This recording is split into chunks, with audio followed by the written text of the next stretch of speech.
life, every day, late at night, not okay. All I want, and I pray, all I need are some better days. Evening, folks, and morning, folks. Good afternoon, folks. Welcome to Let's Talk Sports. This is the Let's Talk Sports NFC West Roundtable. Still hitting them corners and them lolos. It's the call of the Cardinals. The call. There's only one team, and they're the Seahawks.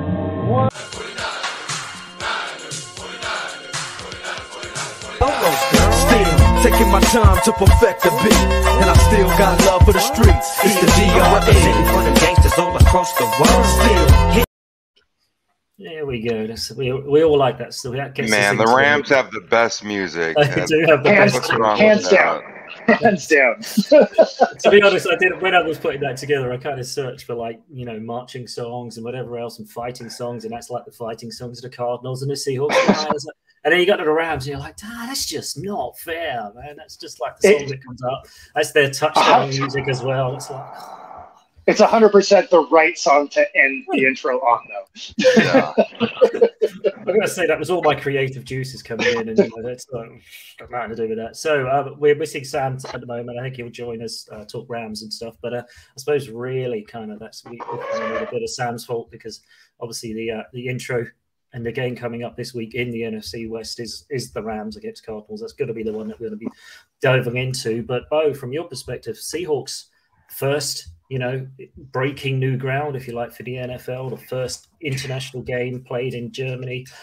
From my perspective, I mean, we're pretty close to Germany. I know that the German fans are mad for NFL. I mean, it's like the second biggest game over there. They are. Yeah. They even their, if you like, not even semi-professional, to be perfectly honest, the leagues that they have over there, they get 10,000 people a game turning up there, which, for a niche game, which, it's a bit odd they're massively into it. So I can imagine that is going to be quite an experience for the Seahawks to walk into a stadium like that. Yeah, it's actually going to be almost a home game for the Hawks, because when the NFL hit the German market was at the height of the Seahawks going to the Super Bowl and stuff. So there is a huge fan base in Germany for the Seahawks. So although it's technically an away game, it's probably going to be loud, similar to a home game for the Hawks. Which time? They went in 2005 and just recently with Russ. Yeah, so more so with Russ. I think their market really got it in right around 2012. You know what? And that's the same with the U.S. too. First of all, I think Seahawks fans are fantastic. They're great and they're very loyal to their team. But, I didn't see a Seahawks fan before Russell Wilson. And you guys went to the Super Bowl in 2005, played the Steelers, should have won that game. But when we go to Cardinal Seahawks games, I mean, you would see a tree hugger hippie with a Steve Largent jersey every now and then. I mean, it was real random. But then when Russell hit the stage, and then you guys just start winning 10, 11, 12 games every single year, they came out of the woodwork.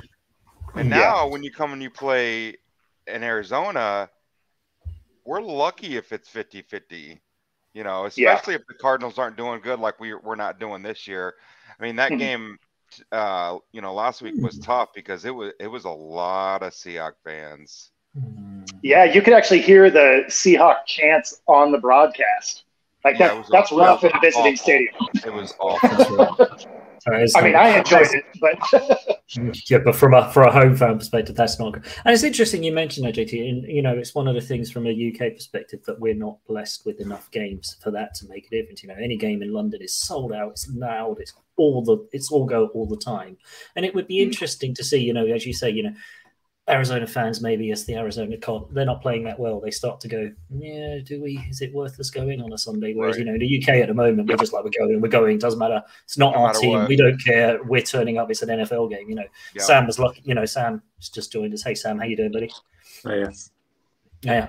We're just saying, JT just mentioned Cardinals, obviously, some of their fans are starting to, I wouldn't say lose hope, but that, they don't go as regularly or as passionately if the teams are not doing so well. And I was just saying, from a UK perspective, at the moment we're not blessed enough for that. So, everybody goes, doesn't matter what. So it'd be interesting, as the game grows, and as we're saying about the German games, if they do grow it and how that builds, and if they go for a franchise, and who knows what they end up doing. But it's interesting to hear that, fans in the fan base, if they are based in the stadium or based in the, in the city and stuff, they kind of go, well, we're not doing so well, we won't bother. It seems almost anathema for a UK fan, because we're just not lucky enough to have them. Yeah, I don't think we've had the opportunity to, it happens with English football, but we've had English football for many years. So maybe it's a case of every opportunity we get to watch an NFL match, we're going to snap the hands off, whether it's the Rams or Jacksonville or Houston. We don't care at this stage. But the prime example was the Denver game, Denver-Jacksonville. Everyone was like, really? I think it was sold out. I think it was sold out. You couldn't get, you could not get a ticket for it. It's I heard the Germany game tomorrow. They got over 1 million requests for tickets in the first hour. Over 1 million. Yeah. I think it was 3 million in total as well, wasn't it? I joined the queue. I joined the queue at 5 minutes past the opening window, and my number for the queue was 3,470,000. Just to get the screen grab to see how busy and popular it was. But it now do you see why the NFL wants to go international and they want to break out and to different countries, because the demand is just so high. Yeah. The one down here in Mexico City sold out in less than an hour. Yeah. I think they've pretty much said they're expecting it to. That's the reason why is it something that they want to hit 30 billion by the year 2030 or something? That's their sort of target of revenue, and you just think, well, you're going to hit that target. Going to the UK, going to Mexico, going to Germany, going around the world to other countries as well. Hey, if there's any sport that can do it, it's the NFL. Who else owns a day of the week, right? Yeah. So, that's what it's literally going a day of the week. Football Sunday, it's just done, isn't it? Everyone knows it. NFL Sunday, and that's it. So, as you say, this week it's just going to be, wall to wall football for us and for you guys. I guess but you're going to have to get up pretty early, right, to watch. What time's the kickoff? Is it it's not too bad. Yeah, it's not too bad for me because I'm more or less central time zone, so it'll be an 8:30 game. So be that breakfast and a mimosa and watch the game. So for us, we think it's a 1:30 kickoff PM, and then we're 1:30 straight through till 4:35 AM in the morning, because obviously the late Sunday night game. So it's not too bad, but it does. We get a little bit of we get a little bit of how it feels to wake up and get ready for football, and late afternoon games are great. But the Germany game should be, from a game perspective, it's interesting to hear that the Bucks are, I think they're favored by about 3 points or something. And it's it's a neutral venue. It's a neutral venue. You guys are winning the division. The Bucks are one bad game, one bad drive, implosion. Sorry, Sam. We'll get the Bucks being terrible. And no, we don't need to. We can skip over. We can skip over last week. But them being favored is interesting to me, because the things that they don't do well are the holes in the Seattle defense, right? So Seattle's run defense isn't great. Tampa can't run the ball. They have an extra game and they're still on pace to be the worst running attack ever. And Leonard Fournette's even season, isn't he? He doesn't do well on even years. He always does well on the odd. So it's crazy that they have Fournette and they're averaging 51 yards a game. That's crazy to me. And then their tight ends. The Seahawks have a hard time defending seam routes to a tight end, except Tampa's tight ends can't seem to catch the ball. So I'm pretty good. He is. He's starting to come through, isn't he? Yeah. And last week he was amazing. Yeah. But it was 2 weeks before that, he had 6 targets. He had a couple of catches and 14 yards. So which one is he going to come out and have?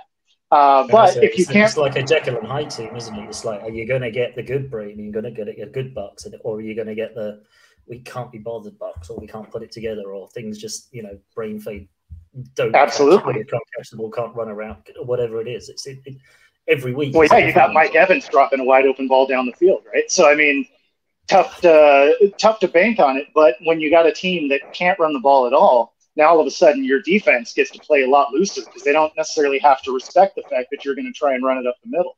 So even if you did have better receivers, although they did just lock down Hopkins, if you have better receivers, but you get to play loose and fast in the backfield, it's a lot harder to, fit the ball through those windows. Yeah, I mean, you look at some of the looking at, I suppose, from sort of the Seahawks perspective, I mean, you've arguably got someone who's going to challenge for Defensive Rookie of the Year. He's absolutely been brilliant in Woolen, and I think is he the only person to get any sort of decent yardage?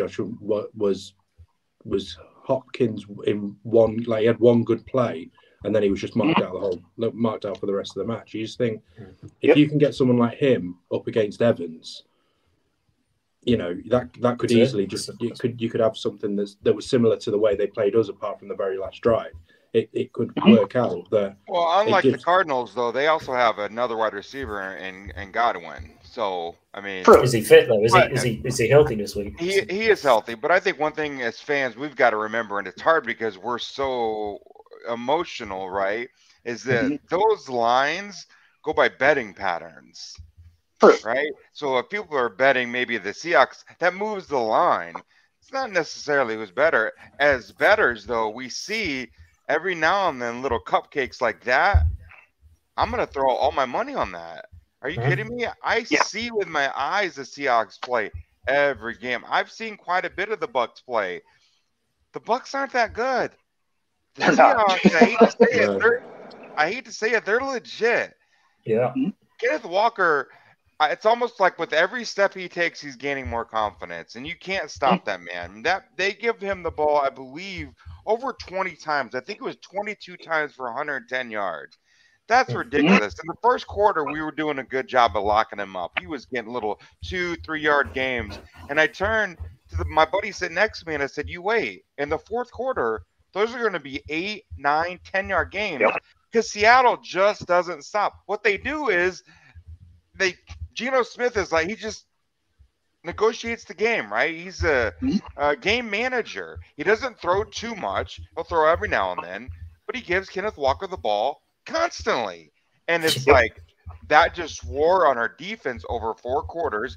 That's the weakness of our defense. I mean, really, our entire defense is the weakness. But the running D is the weakest part, and it's like that's your strongest suit. Yeah. And you exploited that, and you just beat the crap out of us. And the score might have been.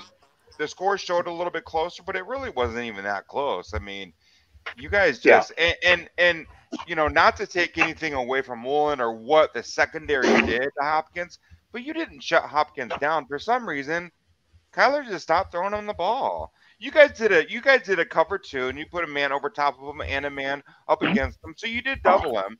But the second man was like 30 yards back. So it was the QB all day long, but Kyler was not looking at him. Well, the rush was there also. So the defensive line really stepped up going into that game because. When did that happen? When did you find that? Like the last couple of games, it's really started to come together. I mean, they ended up getting 5 sacks on you guys, and then the QB hurries were like half of the game. So it's not like Hopkins had a ton of opportunity to even try and get open down the field anyway. And then with the coverage that he had. Yep. Great point. I mean, 2 weeks ago versus Minnesota, his average pass traveled 60% of his passes traveled 5 yards. Over the last 3 weeks, Rondale Moore has caught 15 balls for 161 yards and a touchdown. That's nice production, right? That's an average of 10 yards. And one of them was a 38-yard touchdown. So that bumps the average. We're talking about 7 yards a reception. So we have like 60 to 80% of our offensive line out every single week. One of the best centers in the league, Rodney Hudson, who's been out for 6 straight games. We just put him on IR this morning. Yep. So now he's going to miss the next 4 games. His backup, Billy Price, is horrible. My 6-year-old son can do a better job hiking the ball. Okay? So if you don't have offensive line, you can't run the ball. Yep. There goes your play action. Now you got to drop back 44 times a game to try to catch up. Kyler's You're not only that throwing guy. it 6 I yards. can't- And you're I only can't throwing throw it 9 6 yards routes. anyway. Yeah. I can't throw it that far because my offensive line is not giving me that time. So I've got to dink and dunk all day long to Rondell Moore and company. And in the meantime, Hop is getting frustrated. Like, dude, come on. You know, and it's tough to watch. It's frustrating. Well, especially as often and as fast as he's had to scramble out, Hopkins isn't even a good decoy at that point. I mean, right. Because Kyler doesn't have the arm to do that on the run. Like he can throw the ball well, but if he's scrambling, he doesn't have that Josh Allen, I'm running to my right and still going to huck it 70 yards down the field. He just doesn't have it. So all of a sudden that safety doesn't necessarily have to believe that he's going to rip the top off when he's scrambling outside. Yeah, it can start to sort of smash down then, don't you? Retake all those short bits away. Absolutely. Well, So again, you guys, Sam, you there's guys your did a great game plan job. for the week, right? Yeah, I mean, you guys it's did a great job of taking out I think this is going to be a very. It's going to be an interesting match. I don't think it's necessarily going to be an entertaining match, but it's going to be an interesting match because you Right. basically have 2 offensive lines which are completely and utterly battered, and Ours is horrible. two quarterbacks who I think both are averaging 2.3 seconds between the snap and pressure, which in the pocket is nothing. I think the only, and we were talking about this before on the other podcast. I think there's only Burrows, Brady, and Rodgers that have less time in the pocket at the moment. And you can, and I mean, luckily someone like Burrows has a rush game that he can lean on to sort of help him with that. Brady doesn't. You know, Rodgers does, but I mean, Jones hasn't been exactly amazing, and obviously we don't even know what a rush game is. So, you know, and you just think, I mean, even the Cardinals this year. I mean, take away sort of obviously Connor's been out injured for numerous games. Eno Benjamin's been all right, but again, he's not exactly going to be. I don't think necessarily going to be setting the NFL alight. And you've just got 2 teams that are basically having to rely on quarterbacks who are getting absolutely pummeled on the line of scrimmage, trying to make plays and only being able to get those short yardage. And I think, you know, if we can sort of lock down those, I mean, all we have to do is throw it to Cooper Kupp and he'll do something. I mean, it's what he does every year and every game.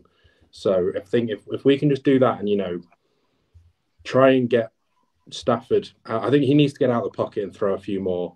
Well, first of all, is he going to play tomorrow? Is he had a concussion protocol? Has he been cleared? He was in limited practice today, I believe. I might have read that wrong, but I think he was maybe in limited practice. But I mean, McVay's wanting him to is sort of thinks he's going to be okay to play. But I know it's there's all been about a lot clearing that protocol, right? Yeah, there's been a lot of murmurings, especially from what's her name? His wife, Katie. Is it Katie Stafford? Is that her name? She's been very vocal about the fact that he wasn't allowed. Because obviously it must have come during the game, but he's continued to play the rest of the game. So because that can't have happened because he didn't practice at all. So that can't have happened on the very last play of the game. So you're thinking, well, at what point has that happened in the game, and why hasn't he been pulled off? But now he is, especially with everything going on with especially with the Tua thing this year. Yeah, everything. Yeah, so there's no way. Well, trust you, if he plays tomorrow, he will be very, very safe throwing the ball against that Cardinals rush defense because it is up. Yeah, so we will not hit him. We will try to hit him all day, but we won't be able to hit him. And he will be. Yeah, his wife will be very pleased. If Bobby Evans is playing, you might get to hit him a few times because he's utterly woeful. I've never seen him. Wolford is your backup, right? Wolford and Perkins, they're the 2. Yeah, Wolford. The last time we saw him in 2020, remember the last game of the season? If I remember right, he went 21 for 38 for 231 yards and a 57% completion percentage, no touchdowns and 1 interception. and we could not do anything against you guys. It was an awful game to watch. One of those win the game and you're in the playoffs, lose the game and you're out. And well, yeah, we were out. It's interesting because Sam and I kind of briefly talked on this earlier in the week when we caught up. It's like, is this the kind of elimination game almost for you two? Because it probably is for the Cardinals. Like I think with the divisional record is really against you, isn't it? Absolutely. Well, for the Cardinals, I genuinely see it as being this game will make our season, or it's because there's after this game there's 7 left to play. We've got to play Seahawks twice, and I mean they're in excellent form. I think we've not got the easiest of runs coming up. We haven't. I mean, we've had the hardest sort of schedule for the season compared to everyone else.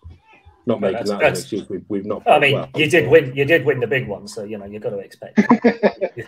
Hey, we got Gary's Niners after you. So even if we do win tomorrow, it's like facing that's the Niners thing. Team. Yeah, that's the thing is you got 2 divisional games in a row, and so then all of a sudden, if you guys do drop both of those, you have to start to think: are they going to start moving around some of that coaching staff? Does Barry start to get on the hot seat? Severely underperforming this year. Here's what I think saves him. Okay, he just signed a big extension in the offseason. Now, Frank Reich just signed a big extension in the offseason, and he's going to be watching football on his TV this weekend. He's making best coaching job ever.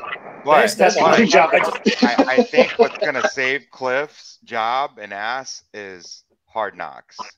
Yeah. I really don't see the Cardinals going in there and firing him with Hard Knocks in there. NFL knocking on the door. Exactly. I mean, this is great TV with Cliff and a franchise in turmoil. I mean, on fire, really. I mean, for the wrong reasons. So and I mean, if he can turn it around as well. If Kingsbury can turn it around, he has the sort of. He seems to have that. I don't know what you would probably say is like a charismatic attitude. That he'll make good TV. I swear, we have the pieces. It's just a matter of them getting healthy and getting on the field. And I know every team can say that, but it's like I really honestly feel like that about the Cardinals. And execution's kind of an issue. Like the amount that the Cardinals fumble the ball is amazing. Now, somehow you guys land on the ball a lot. So somehow you get those back, but the amount of times you guys throw it on the carpet is unreal. Well, the last 3 fumbles was Greg Dortch fumbled a punt. It was a muff punt. And then we had – so the last game against you, Kyler did fumble twice. He hadn't fumbled. He said he hadn't fumbled since high school. One, the defender – He doesn't watch film, remember? One of them, that's his 4-hour study. Just reached around and poked it out. But he had pulled his hamstring right before that, so he wasn't really running that fast. We were all looking at him like, no, but some of that is. Then we found out later on that he pulled his hamstring. So but some of that is ball security. He runs with it out here. Like, it's like a loaf of bread. I drive. Yeah, if you're gonna scramble, like protect that thing because I mean defenses are taught to punch that ball out. These guys, Jalen Hurts, Lamar. You look at the guys that can run. A lot of them carry the ball like that, and I just don't get it. And they fumble. I was taught to carry the ball high and tight. Yeah. I run like a 7-minute 40, but Josh Allen's the same. Look how many times he's fumbled the ball. I mean, Josh Allen. I mean, he still manages to fumble the ball when he rushes. I think it might have been last season when he had that quite big run and they just dropped it. And it's like I think a lot of it has to do with quarterbacks aren't used to being hit. Running backs are used to being hit. Quarterbacks aren't. So when they do get hit, it's kind of like, oh, okay, that kind of hurt. That kind of hurt a bit. I'm so used to just. And as you say, the running backs, you grow up and 3 points. Is Murray going to be fit? Tuck it in. He's the other one. The hamstring how's his hamstring? Is he going to be playing? Oh, Kyler's a game time decision. So, but again, his backup, Colt McCoy, we feel very comfortable with Colt McCoy. Colt, I believe he can win a game for him. Came in last year, right, Gary? You want to recap that game? Because we straight up smacked you in the mouth. That was a bad game. It was like your backup of backups was in. I think you were just playing everybody in your reserve squad. I think you just put your practice squad on, and you still just smacked us in the mouth at home as well. There's a reason why they went out and got Colt McCoy and signed him and brought him in. It's much like when Bruce Arians brought in Drew Stanton to be the backup to Carson Palmer. Like, a backup quarterback is so important in case the big guy ever goes down. If your number one can't ever, you need a guy who knows your system and that is a competent quarterback. And Nick Foles is the best example of that. Nick Foles is an excellent example, and that's what Colt does. He calms everybody down. When he comes in, when Drew Stanton came in, nobody freaked out. Everybody was like, "Okay, we got this." Or actually, even Cooper Rush. Cooper Rush balled out. Right? Oh my gosh, yes, he did. If it was interesting. There was a conversation they gave Dak. It would be Cooper's job. Exactly. It was interesting that it started to get to that. If he keeps balling like that and Dak's back, did they put Dak in? It was like, well, of course, Dak's straight back in there with the contract. But yeah, it was an so it's funny. Had they beat the Eagles, I don't know that would be true. I mean, because he would have rattled off 6 wins in a row and beat at the, still the undefeated Eagles, right? So, like, had Cooper Rush been able to pull that off, I think that conversation would have been very different. You're underestimating how stubborn and dumb Jerry Jones is, though. He still won't go to Tony Pollard when Tony Pollard is obviously the better. I mean, there is that. There is that. But he sticks with Zeke just because he paid him the contract, so he wants to get. But he's also. But he does like a story that revolves around him. So I think with the quarterbacks, especially the way that statistically it was very similar to how Dak got the job from Romo. That could have been that story that got him in front of the camera, and that's where he loves to be. Yeah, a little bit different because Romo was in the back 9 of his career, probably the back 2 of his career, right? True. And most franchises let the money do the talking. The only time I've ever seen this not be the case is Seattle with Russell Wilson. You just signed who was it? Matt Flynn. Matt Flynn. Yeah, that's Flynn. Right. To like a 6-year, $3 billion they get money. contract. And they said in training camp, it's going to be an open quarterback. Yeah, right. It's going to be an open quarterback competition. Yeah, give me a break. It's Matt Flynn's job. And this kid, Russell Wilson, just tore it up every single preseason game. Before the game 1 of the season, Pete Carroll names his quarterback, Russell Wilson. Yep. I think the entire world was shocked at that one. That was amazing. And man, that was the right call too. Yeah, called it right, didn't he? Yeah. I mean, without a doubt. It's interesting, you mentioned it earlier about the defense and the defensive rookie of the year. The Seahawks at the moment are probably sitting there with offensive rookie of the year candidate, defensive rookie of the year candidate. For sure. I mean, you've absolutely nailed and potentially comeback player of the year with Geno. So I mean, you've absolutely. That one is funny to me. I don't like that award for Geno because what is he coming back from? Lack of opportunity? Like he just. Usually that award is like you got hurt or some sort of adversity or whatever. ACL right? Came back. You could say he didn't have good. Well, he didn't have good tape before anyway, so it's not even like he was good and then got benched and then came back. Like his tape wasn't great. I mean, if anything, it should be most improved player of the year. He should win that in a landslide. Yeah, because his year over year is unreal. But comeback player of the year, I mean, I feel like you have to give that to Barkley because he's carrying that offense. Yeah.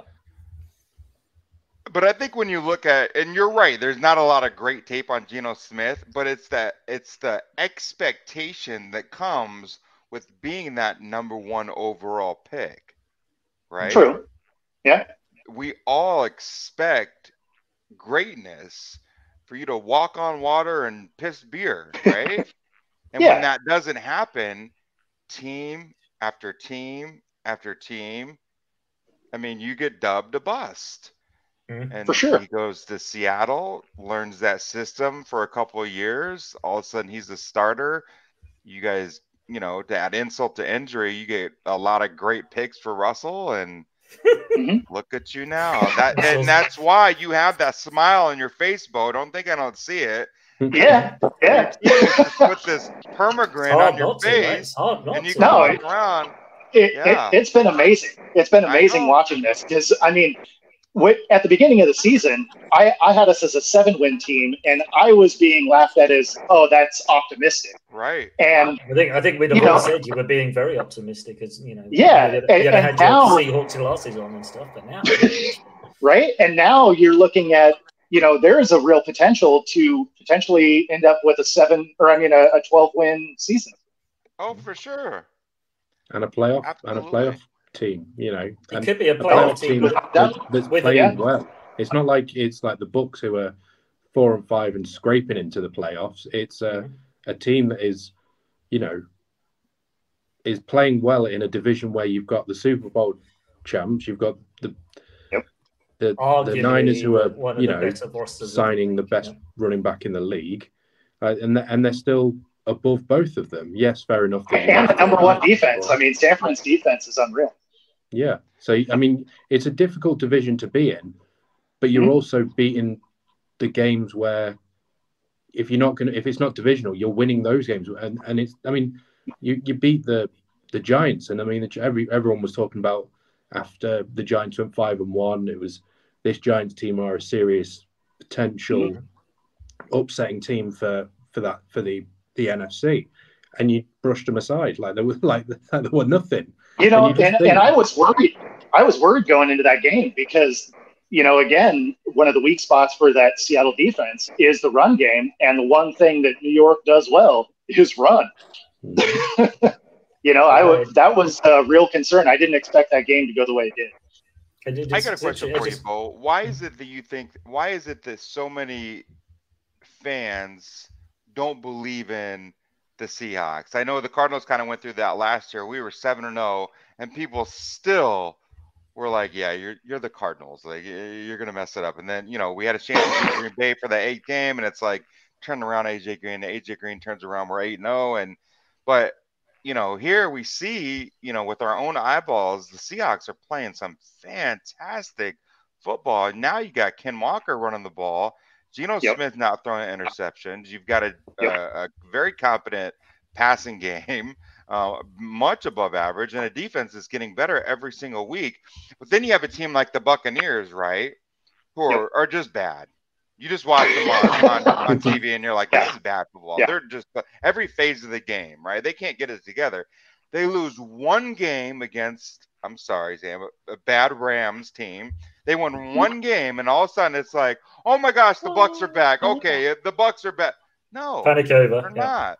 They just barely beat a Rams team at their home. Like, so why is it that people can't buy or believe in the Seahawks?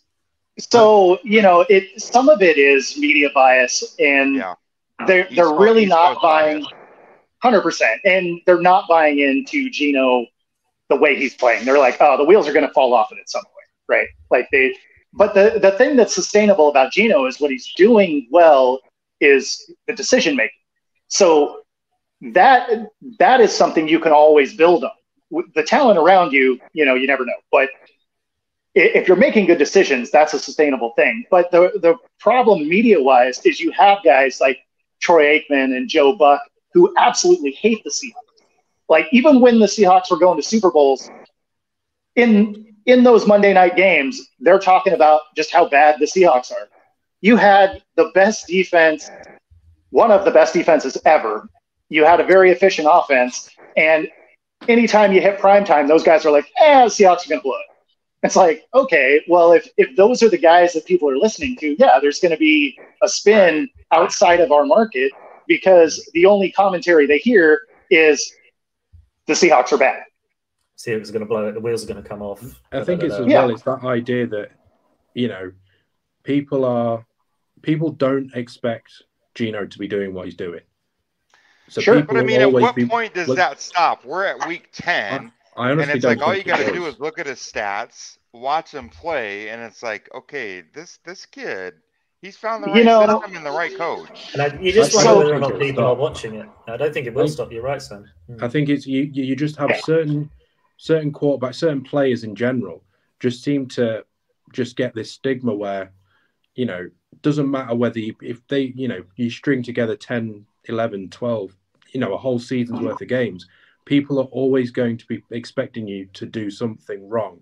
It's the exact same thing with Jimmy. And I mean, I give Jimmy a lot of stick. And it's that idea that it doesn't matter how well he's doing in the regular season, you know, at some point he's going to mess up. And that's why the Niners will not win a Super Bowl. You just get players that are like that. And I think coupled with the fact that I don't think people were expecting Kenneth Walker to start playing as well as he did, even to actually be playing as much as he was at this point. I think obviously the Penny injury has helped him. There's no way they thought that this defense was going to be stepping up the way they've been playing. A lot of young rookies. Certainly not after the first 5 games. Yeah, so I think they're just there's this, and I think a lot of people at the start of the season and in the off season were basically saying Pete Carroll's washed up as a coach, and I think you've just got so many elements that are straight up already saying, you know, the Seahawks are done. Yeah, well, I mean, we said it as well, Sam, didn't we? We said it previously. We thought, when we said on here, we thought the Seahawks had done this year. This was a rebuild. This was a washout year. So, you know, you're going against that perception. I wonder also if it's a geographical thing, you know, the Northwest, you're so far away, Pacific Northwest, there's that, as you say, that East Coast sort of bias. You know, people forget the Seahawks because you're always on late because it's a late kickoff when you're back up there. I wonder if there's a lot of that kicks in. So there is some of that. And then there's also the fact that this year we really didn't get any primetime games. So although we're winning, nobody's seen those games, right? Because the West Coast games are 10 a.m., you know, a lot of times, especially if it's a West Coast versus West Coast game, right? But I don't feel like the Niners get that same no, vibe. I don't think it's the same. Like everybody and their brother loves the Niners. It's like, you know, Sam, to your point, Jimmy G does have that reputation, but to be fair to everybody else but Jimmy G, he's shown us that, right? Yes, he's shown us that you just give him the opportunity, he's gonna mess up somewhere. Okay. Yeah, I mean, he should have messed up against the Rams. He hit Jalen Ramsey twice. To be fair, Gino has never shown us that. No, he does protect the ball well. Yeah. Oh my God, it's amazing. And that defense is all world. I think you guys are like 23rd, 24th in the league. So it's not the defense, it's the offense that you guys are killing it over there.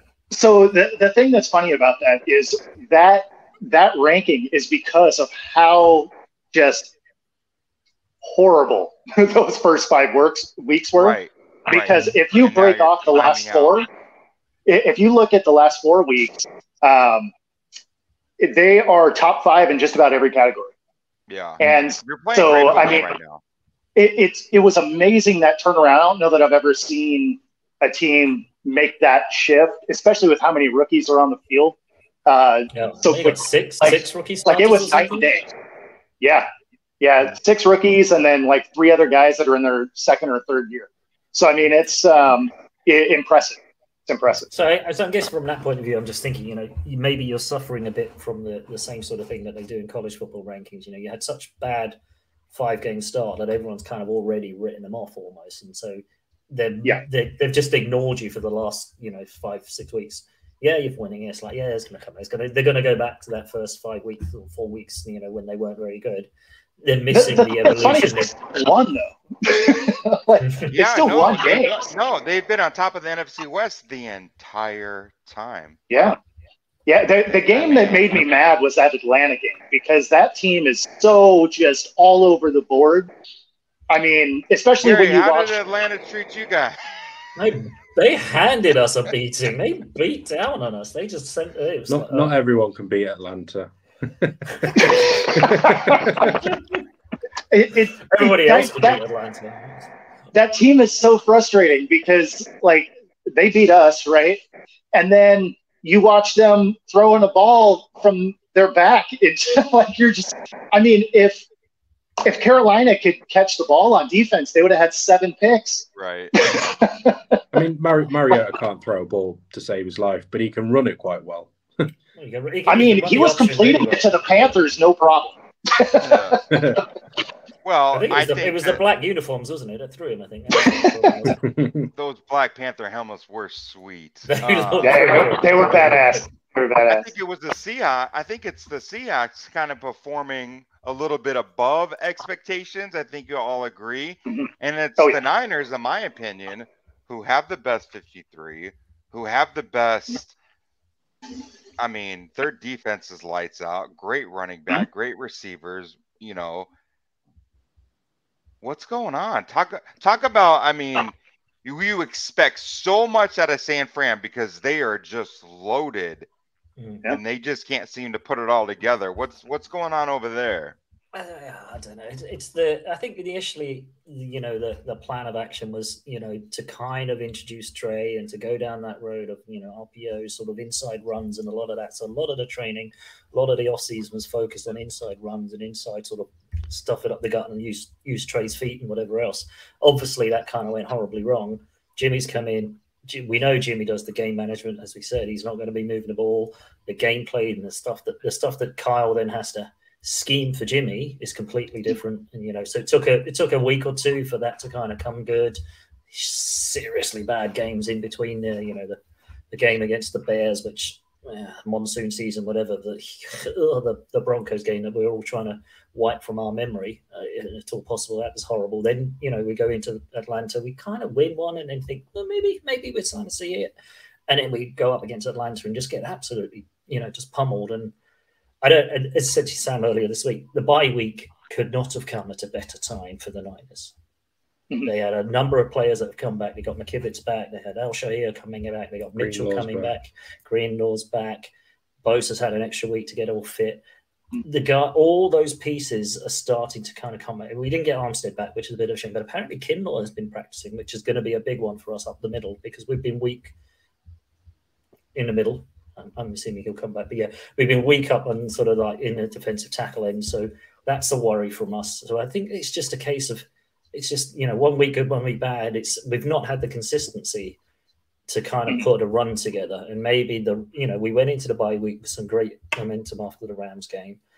We've had an extra week and a bit to get McCaffrey fully integrated in the system. I think Carl's finally got the running back that he hoped McKinnon was going to be for us. And he never was. And he's turning out to be for Kansas City. But I think now he's got McCaffrey. He can finally get that gadget player, and he can open up all those sort of traps and stuff. I'm thinking like going forward. Obviously, I think that I assume the plan will still be to go with Trey Lance when he's back. Oh, for sure. Is McCaffrey going to hinder or help Trey Lance? Because obviously Trey Lance he's a similar sort of style of play to the Fields, the Murrays. You know, that sort of, he's a mover. He's not. I mean, he may have a big arm. He may not. I mean, I don't think we've really seen enough of him to say whether he's got that ability in him. It's flash, doesn't it? Yeah. Yeah. Is that McCaffrey puzzle piece going to help Trey Lance in the future, or is it going to hinder him? I think that for me, I'm trying to work out which way it's going to go. Well, it'll be interesting to see whether, you know, when Lance is back, does the scheme change again? Do they kind of do something else? Do they, much like, you know, what? And the concern, I suppose, is they shackle Lance in a way that, like the Bears have done. The Bears have tried to force Fields to do a certain thing, and it's only in the last couple of weeks they've just gone, let's just kind of give it to you and, you know, bomb it like you did in college. And if it's not there, run it. And hey, suddenly you're seeing the Justin Fields that everyone thought from the draft. So I think it's a concern, obviously, going into next year. And the concern I'm hearing, the rumbles are, hey, Trey might actually come back and be fit towards the end of the year. And everyone's going, oh, does he come back in? And you're like, hang on a minute. You can't just, if Jimmy gets us to the playoffs and we get to the playoffs, you can't then, you can't drop Trey back in. Yes, he's our number one QB and he's a future and whatever else.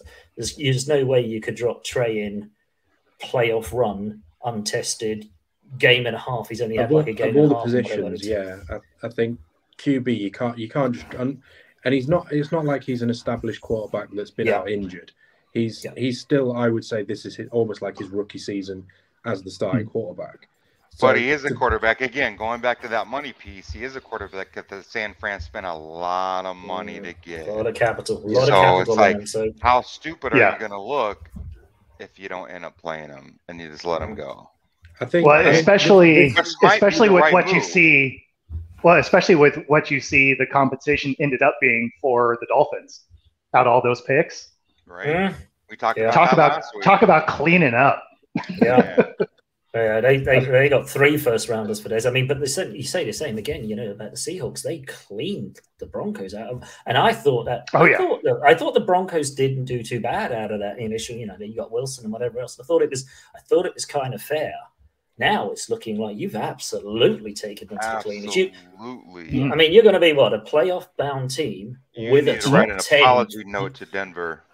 with a top 10 pick in the first round top 10 pick, because Denver are just bad. They're just bad. It reminds me a lot of that Washington RG3 trade where Jeff Fisher marched out like 15 dudes onto the field for that this is all I coin flip. Like, whoa. that was the most like just move I think I've seen when he rolled all those guys out there. That was a hilarious move.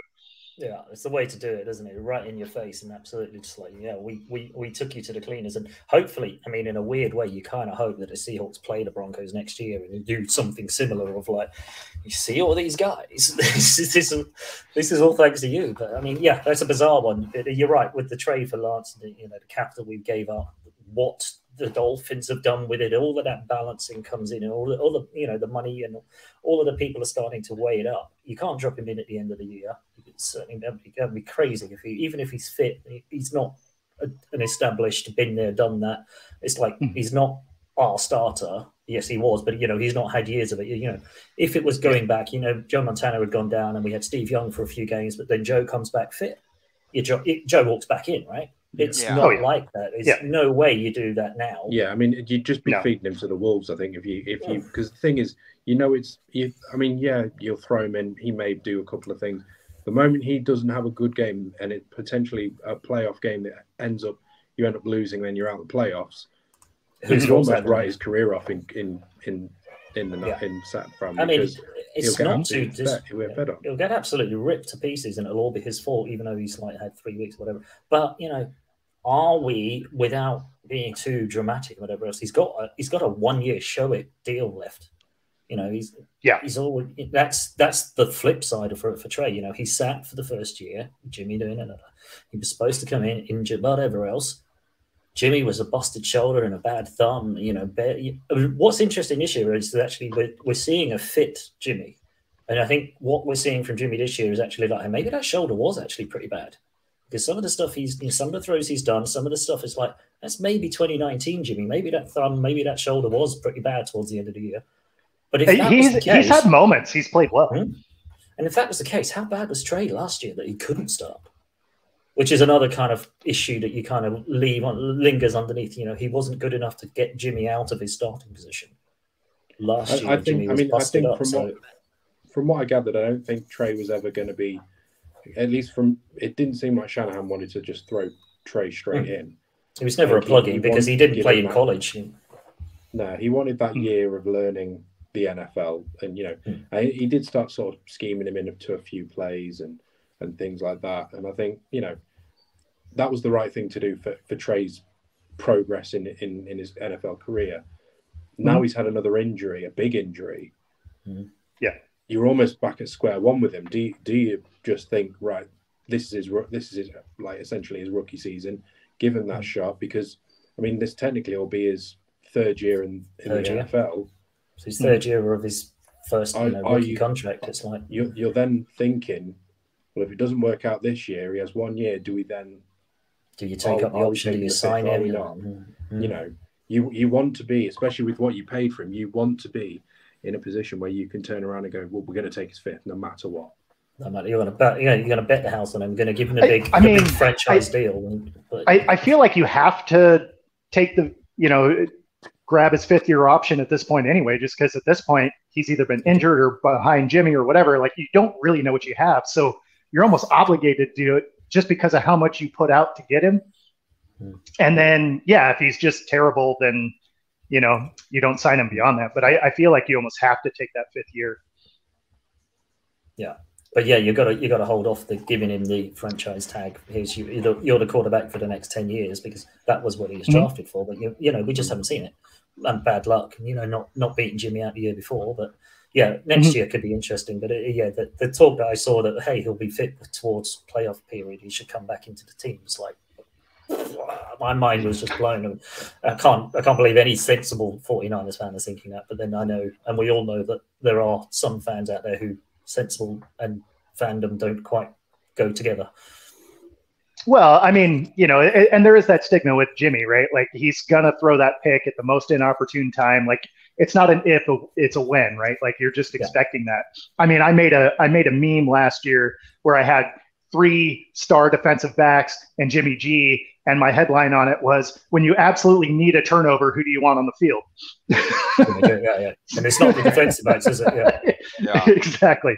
So, but, maybe with McCaffrey, the likelihood of that goes down because the scheme changes and Kyle kind of goes, let's not put you in a position where you've got to force it to Kittle in the middle of the field. Insurance policy. Just it's not there. There you go. 2 yards. I think a lot of that needs to fall on Shanahan, right? Yeah. Because we all know. Listen, if Jimmy has to air it out too much, he's going to make a mistake. So let's limit, like they've done in Seattle. I'm not saying that Geno would, but that's what they've done in Seattle. They limited the amount of times that he has to throw the ball. They're really leaning on that run game. Okay. Yep. And it's a great recipe, right? I feel and like, as you say, Cardinals and Rams are not able San Fran to lean can on do that. the same thing. They can lean on that run game and that defense. Their offensive line is always stellar. Their D-line is amazing. So don't call a game script that has Jimmy D throwing the ball over 30 times a game, and you'll be all right. But and of course you can use McCaffrey in so many different ways. Absolutely. Like he's such a dynamic player that he can be some of those outlet routes that, you know, other running backs can't. Like he has some athleticism that is just unparalleled. So, I mean, he's and as smart as Shanahan is, you know, they could use him. The only downside is if you lean on him too much, he is injury prone. He's going to break him, yeah. But the flip side is you just use him as a decoy because I think we saw that against the Rams, how quickly they were biting, how quickly they were snapping on him.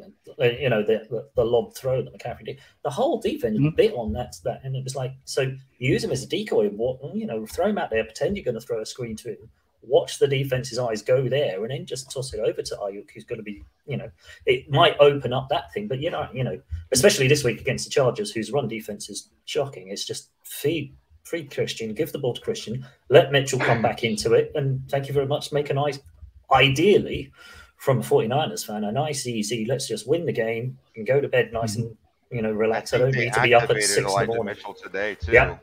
Yeah, so he's been practicing. He's fully back. So that's another great addition. You know, that's all I want this Monday morning is just like to watch it, be calm, and go straight to bed afterwards, and not be like, because being through the mill with the 49ers on those sort of primetime games where you're up till 5 in the morning, you're still, you know, completely buzzed. You know, either from a plus point or the recent one against the Broncos where you're just like, I can't believe I've just stayed up till 5 a.m. to watch that. So, okay. Coming towards the end, Bo, give us your predictions this week. What do you reckon? Are you taking home the German win? Yeah. I mean, you know, they're 2-0 on it. Yeah, you're getting 3 points. Yeah. They're 2-0 overseas, so I would imagine that stays true. I took Arizona to win this game, so just because I don't trust the Rams at this point. You know, I really don't trust the Rams either. And right now they're playing some really bad football. However, they have beat us 12 of our last 13 games. Yeah, so you're due. You could just move it around the screen. We had one win, and that was last year at LA. So, hey, hopefully tomorrow, yeah. I mean, I'd love to be able to say that we're going to win, but I honestly don't know what's going on. I mean, I think it'll all depend on if Stafford's fit, I think we, you know, your defense isn't as good as the ones we've faced so far. So I think Stafford plays it. I think we've got a greater chance of winning. But if Wolford or Perkins starts, God knows what'll happen. See, I'm actually hoping that Stafford starts because I want Stafford to start because I think he is kind of hurt and I don't think he's seeing the field very well right now. Last time we played the Rams, Byron Murphy, our starting corner, our number one corner, held Cooper to 4 catches for 44 yards. So he's done a great job in shutting people down. Devontae Adams, 2 catches, 12 yards. He does a great job. And right now, the way Stafford's playing, he just doesn't trust anybody else. So I really like that. And then defensively, you guys, I think, have 16 sacks on the year. Aaron Donald has 5 of them. So if we could just put like 3 guys on Aaron Donald, I really think we have a shot. I don't think it matters how many people you put on Aaron Donald. I know. That dude is a beast. He is. He is. So, yeah, unfortunately, he plays right over the A and B gap. We're out Rodney Hudson. We got Billy Price, the worst center in the league. And he's going to go up against Aaron Donald tomorrow. Hey, good luck with that one. Yeah. You know, Donald. If he falls, if he can just fall down and make him trip over him, I think it'd be okay. That's gonna be the offensive line play for the Cardinals. I would fake an injury before the game. Be like, my forehead. I pulled my hammy, or in the warm-ups, you'd be like, Coach, I don't think I'm good to go. You haven't got off the plane yet. I don't know. I don't know. The plane ride. I don't know. It's got a stiff neck or something. On the coach ride in, it was like whiplash. I'm sorry, hit the brakes too hard. Anything to get away from Donald, right? Right? Gents, appreciate your time. It's been another fun blast. It's an hour gone, and it feels like we only just got started. Bo, enjoy the international game. Sam, Jay, watch it through your fingers, right? It's going to be one of those games. It's going to be one of those. It's like, oh. Best of luck, guys. I appreciate your time. Have a great weekend. Take it easy. Yep, you too, guys. See you guys. Bye for now.